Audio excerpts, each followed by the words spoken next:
frontière, Landry? D'accord, merci bien Ali. Déjà, très rapidement, on n'a plus beaucoup de temps. Rapidement, déjà, on ne sait pas, on n'a pas l'exhaustivité des faits. Dans quelles conditions se sont-ils retrouvés dans ce lieu? Étaient-ils en mission avec, bien sûr, l'ordre de leur hiérarchie ou bien ils étaient de leur propre fait?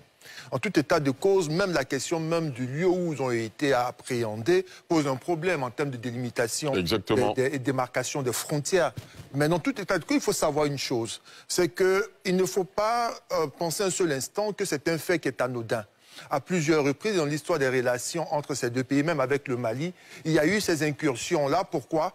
Parce qu'on est dans un cadre où les frontières ne sont pas démarquées, ne sont pas délimitées de manière formelle. Elles ne sont pas, ce n'est pas fait depuis les indépendances. Et c'est vrai que depuis quelques années, avec le Conseil national des frontières de Côte d'Ivoire, du Burkina et du Mali, il y a cet effort au niveau sous-régional de pouvoir créer une démarcation, une délimitation de manière formelle, donc matérialiser nos différentes frontières. Et là où je suis davantage plus convaincu sur le fait qu'on ne va pas vers le sens d'une crise, c'est qu'il y a une coopération constante qui se fait, et même du 25 au 26 septembre dernier, nos autorités en charge de la question de la gestion intégrée des frontières se retrouvaient à Ouagadougou à l'effet de pouvoir travailler sur les questions qui nous permettraient de pouvoir tracer des frontières. La semaine prochaine, ils seront à Bamako. Donc on a un fait qui a besoin d'être éclairé, mais qui ne va pas forcément déboucher sur une crise, mais qui nous ouvre les yeux sur la nécessité d'avoir une meilleure politique en matière de gestion intégrée de nos frontières, de sorte que nous puissions juguler les différents problèmes que cela fait ressortir au niveau des populations qui vivent dans ces zones frontalières. Vous disiez, on ne sait pas dans quelles conditions ils se sont retrouvés là-bas. Selon l'information officielle, ils pourchassaient des orpailleurs clandestins.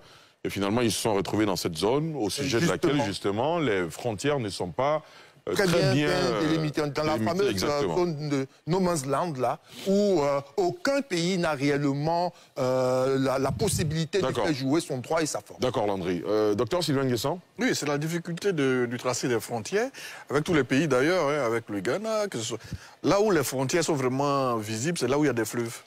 Là, on vous dit, ici, c'est la Côte d'Ivoire, là-bas, c'est le Libéria. Sinon, le reste, c'est un peu difficile. Bon, on a d'assez bonnes relations avec le Burkina Faso. On espère que l'option diplomatique va l'emporter, que ça ne va pas dégénérer, que ça ne va pas prendre certaines tournures. C'est tout le souhait qu'on peut mettre dans cette affaire-là. Absolument. Augustin? Ben, ça rappelle forcément la crise des 49 militaires ivoiriens sur le territoire malien. Beaucoup de gens avaient pensé que, bon, ces deux pays frères, voisins, et que c'est quelque chose qui allait se régler très rapidement. Et malheureusement, on a vu que ça a duré quand même près de 6 mois. Et bon, ça s'est bien terminé finalement. Et donc, on ne peut jamais préjuger de ce qui va advenir parce que c'est un pays comme le Burkina qui vit une certaine transition. Et la transition elle-même est sous pression, puisqu'elle dénonce tous les jours, enfin presque tous les jours, des attaques contre, et connaissant la position dans l'environnement international de notre pays, la position de notre pays dans la CEDEAO, très rapidement, quelque chose qui aurait pu être réglé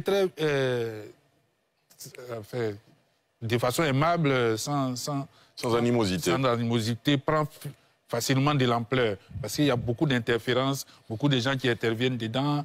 Voilà ceux-là. Pourquoi ils étaient ici? Pourquoi est-ce qu'ils n'étaient pas impliqués dans ceci, cela? Et ça défile en aiguille. Il va falloir... Voilà. Donc, à mon avis, c'est quelque chose... on a eu tout récemment un soldat malien qui a été retrouvé... Qui a été pris sur le territoire ivoirien, qui a été remis aux autorités maliennes.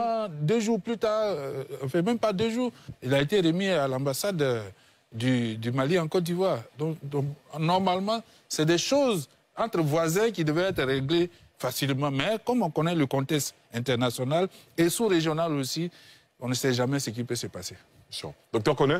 Oui, merci M. Darasouba. À croire que le militaire ivoirien aujourd'hui est devenu une denrée rare, une denrée voire monnayable, n'est-ce pas, qu'on peut utiliser, en tout cas que les autorités des pays voisins de la Côte d'Ivoire peuvent utiliser pour exercer certaines pressions.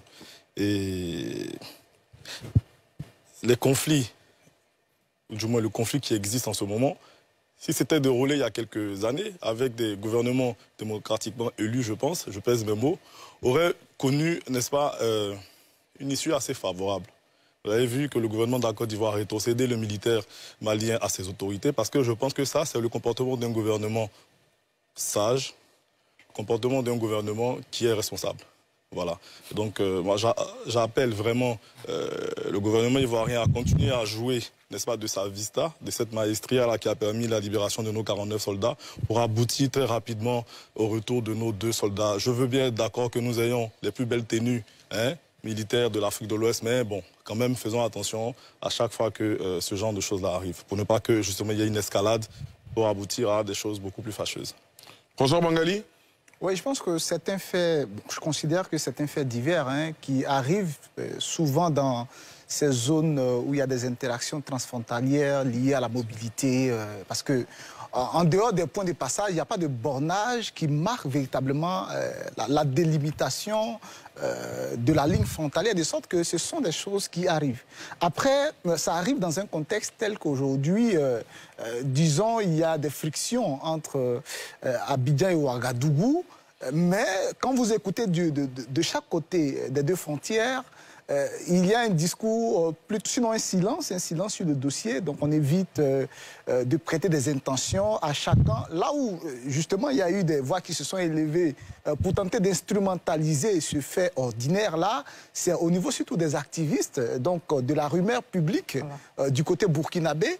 Je considère que cela peut se comprendre parce que chacun essaie d'interpréter à sa façon le silence de l'État.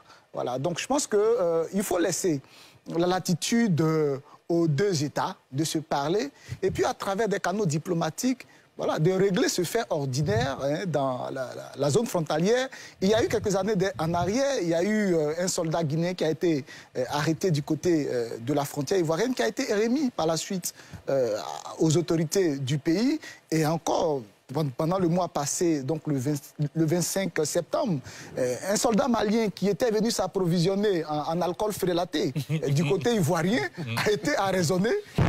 Il était habillé en civil et sans pièce d'identité. Mais étant donné que ses collègues du côté ivoirien, parce que justement il y a ces interactions, on le connaissait de visu, donc il a été arrêté, conduit à Abidjan, et dans les jours qui ont suivi, il a été remis à l'attaché militaire de l'ambassade du Mali, qui a pu vérifier, authentifier son identité, confirmer que c'est effectivement un soldat malien, et donc il a été par la suite rapatrié vers son territoire. Donc je pense que ce sont des faits qui arrivent couramment, donc il n'y a pas de raison d'instrumentaliser politiquement cela, et je pense que ça ne contribue pas à l'apaisement de la relation entre 2 pays qui sont condamnés à avoir des relations de voisinage du fait voilà, de la proximité des peuples. Donc on a trop de liens pour que ce genre de détails-là viennent créer des tensions inutiles. Bien sûr. Professeur Dion? Oui, avec un peu de bonne foi, en principe, ça devrait pouvoir se régler. L'art de la diplomatie, c'est aussi d'éviter que les incidents ne se transforment en incendie et que l'incendie ne se transforme en feu de brousse et que tout le village soit brûlé. Donc je compte sur nos diplomates et sur ceux qui nous gouvernent. Merci beaucoup en tout cas, messieurs, d'être venus faire le débat ce soir.